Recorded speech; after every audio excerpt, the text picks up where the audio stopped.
हर रोज एक नई कहानी देखने के लिए चैनल को सब्सक्राइब करें और बेल आइकन दबाना ना भूलें। निर्मला अपने पति सोमनाथ और बेटे रवि के साथ रहा करती थी। रवि की अच्छी नौकरी भी लग चुकी थी, जिसके लिए उसे हैदराबाद जाना पड़ा और वहीं जिया नाम की लड़की से शादी करके रहने लगा।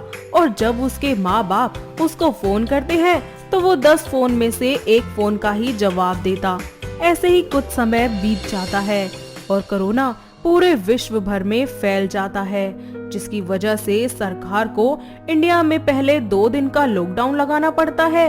और निर्मला अपने बेटे बहू को फोन करके बोलती है, बेटा कितने दिन हो गए तुझे देखा ही नहीं है, और बहू को तो हमने अब तक नहीं देखा।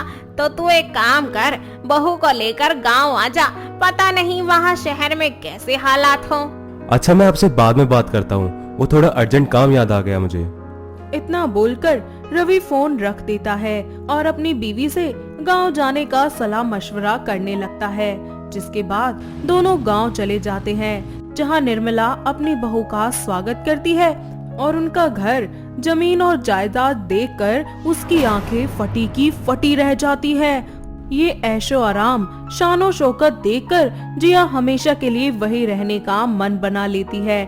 और कुछ ही दिनों में पूरे शहर में लॉकडाउन लग जाता है, जिसकी वजह से रवि की नौकरी भी चली जाती है और जिया अपने सास ससुर के प्यार का नाजायज फायदा उठाती है। इसी बीच वो निर्मला के साथ नौकरों जैसा बर्ताव करती है और अपनी सास से बोलती है, माँ जी आप पूरा दिन एक काम नहीं करती, बस सारा दिन घर में पड़ी पड़ी रोटियां तोड़ती रहती है।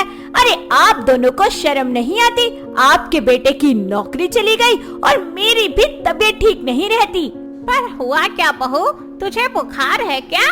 अरे बुखार से ही तो आजकल लोग इतने बीमार होते जा रहे हैं। अरे आप क्या मेरी काम में मदद नहीं कर सकती? आपके तो हाथ पैर सलामत है ना? क्या पापा जी दुकान से जाकर सामान नहीं ला सकते और आप खाना नहीं पका सकती है? अरे सब कुछ क्या मैं ही करूं? अब निर्मला ही घर का सारा काम करती और इस महामारी में अपने ससुर सोमनाथ से सारा बाहर का काम करवाया करती। ऐसे ही एक दिन सोमनाथ को बुखार और खांसी होने लगती है। निर्मला पूरी रात सोमनाथ को ठंडी पट्टियां करती है, पर बुखार उसका कम ही नहीं होता। और अगली सुबह वो अपनी बहू और बेटे से बोलती है, लेकिन जिया उससे पहले ही कह देती है, मुझे तो लगता है कि पापा जी को कोरोना हो गया है, उसी के लक्षण हैं ये सारे। आप मेरी बात ध्यान से सुन लीजिए, या तो उन्हें घर के बाहर वाले कमरे में रखिए या फिर उन्हें हॉस्पिटल ले जाइए, लेकिन मेरे और मेरे पति से दूर रहिएगा। निर्मला अकेले ही सोमनाथ को हॉस्पिटल ले जाती है और उसका कोरोना टेस्ट करवाती है, जिसमें सोमनाथ की रिपोर्ट्स कोरोना पॉजिटिव निकलती हैं और उसको हॉस्पिटल में एडमिट कर लिया जाता है। सोमनाथ को एडमिट करवा के निर्मला घर चली जाती है, लेकिन घर के अंदर जाने से पहले ही उसकी बहू जिया उसे दरवाजे पर रोककर बोलती है, बाहर ही रहिए आप माँ जी, अंदर आने की कोई जरूरत नहीं है। पापा जी को कोरोना था और हो सकता है कि आपको भी हो। मेरे घर के अंदर आने की कोई जरूरत नहीं है आपको। वो बाहर जो कमरा देख रही है ना, वहीं पर रहिए। पर बहू मेरा भी तो टेस्ट हुआ था और मुझे तो कोरोना नहीं है, और तेरे ससुर जी भी कुछ ही दिनों में ठीक होकर घर लौट आएंगे। डॉक्टर साहब ने बोला है कि उनकी हालत ज्यादा गंभीर नहीं है।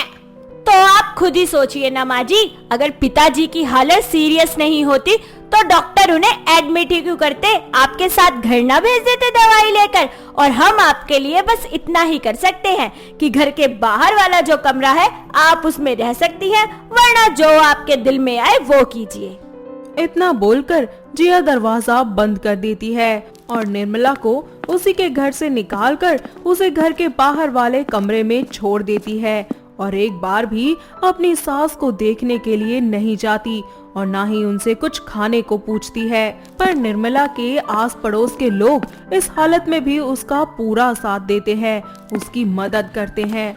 कुछ ही दिनों में सोमनाथ भी ठीक होकर घर आ जाता है और अपनी निर्मला की ऐसी हालत देखकर रोते हुए बोलता है, ए निर्मला, ये सब क्या हालत बना ली तूने? अरे तू जमींदार की बीवी है और तो इस घर में चल अपने घर चल। कैसा घर जी, और कैसे बहू बेटे? इससे तो अच्छा होता कि मैं बांझ ही होती। अरे निर्मला, तो चिंता मत कर, भगवान सब देखते हैं, उसकी लाठी में आवाज नहीं होती। तू घर चल, वो घर अपना है। सोमनाथ निर्मला को लेकर घर चला जाता है और उसकी इस हालत के लिए अपने बेटे और बहू को खरी खोटी सुनाता हुआ बोलता है। मेरे पीछे से जब मैं हॉस्पिटल में एडमिट था, कोरोना से लड़ रहा था, तो तुमने मेरी निर्मला के साथ ऐसा दुर्व्यवहार किया। अरे ऐसा तो कोई दुश्मन के साथ भी नहीं करता जैसा तुमने किया। तुम दोनों में से किसी ने एक गिलास पानी तक नहीं पूछा उससे। अपनी माँ की हालत देखो, उसके कपड़े देखो।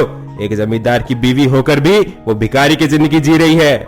रवि और जिया दोनों के ही मुंह पर ताले लग जाते हैं और वो दोनों अपना बुरा सा मुंह बनाकर वहाँ से चले जाते हैं।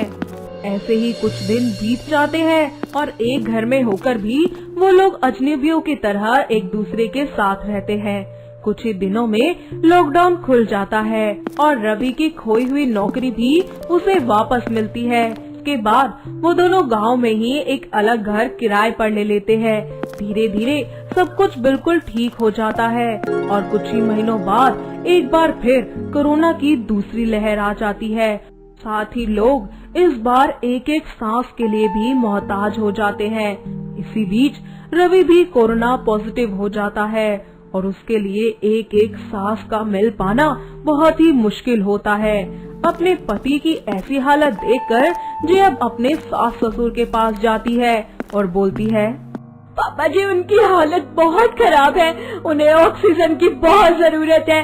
प्लीज एक ऑक्सीजन सिलेंडर का इंतजाम करवा दीजिए अपने बेटे के लिए। अरे तेरे पति को तो कोरोना है ना, और तू उसके साथ है तब से, तुझे भी तो कोरोना हो सकता है। जा यहाँ से, कोरोना वालों के लिए हमारे घर में कोई जगह नहीं है। माँ जी मैं आपके आगे हाथ जोड़ती हूँ, रवि आपके भी तो बेटे हैं, मुझ पर रहम खाइए, प्लीज इतने पत्थर दिल मत बनिए। देख बहू, हम तेरी इतनी ही मदद कर सकते हैं। तू घर के बाहर जो हमारा घर है उसमें अपने पति को लेकर रह ले। अपने ससुर की सारी बातें सुनकर उसको वो सारे शब्द और अपनी सास पर किए हुए अत्याचार याद आते हैं जो उसने किए थे और उसे अपनी गलती का एहसास होता है। साथ ही वो माफी भी मांगती है। मुझे माफ कर दीजिए माँ जी, मैंने आपके साथ बहुत गलत किया। मैं भूल गई थी कि अगर हम किसी के साथ बुरा करते हैं तो उसकी बुराई हमारे ही सिर आती है और हमारा ही बुरा होता है। कोई बात नहीं बहू, जो हो गया उसे भूल जा और अब कुछ भी गलत नहीं होगा। हमारा रवि बिल्कुल ठीक हो जाएगा। निर्मला और सोमनाथ अपनी बहू और बेटे को माफ करके और कहीं ना कहीं से ढूंढकर वो अपने बेटे के लिए ऑक्सीजन सिलेंडर ले आते हैं। हॉस्पिटल जाकर रवि का इलाज करवा देते हैं। कुछ ही दिनों में रवि भी ठीक हो जाता है और अपने घर वापस लौटता है और उन दोनों को अपनी गलती का एहसास भी हो जाता है। सही कहते हैं, माँ बाप आखिर माँ बाप ही होते हैं। आप उन पर कितना ज्यादा ही अत्याचार क्यों ना कर लो, लेकिन वो आपकी सलामती ही चाहते हैं और ये हमें निर्मला और सोमनाथ की कहानी में साफ दिखाई देता है। तो दोस्तों, कैसी लगी आपको हमारी ये बहू के अत्याचार की कहानी? क्या आपके घर के आसपास भी है कोई ऐसी बहू? अगर हाँ तो उन्हें ये वीडियोस जरूर दिखाइए और इसी के साथ कोरोना की इस महामारी में अपने घर पर सेफ रहिए, स्वस्थ रहिए और 2 गज की दूरी बनाए रखिए। साथ ही हमें कमेंट करके भी जरूर बताइए। दोस्तों, अगर आपको ये कहानी पसंद आई तो इसे लाइक करें, शेयर करें और कमेंट करके बताएं कि कहानी में आपको सबसे अच्छा क्या लगा।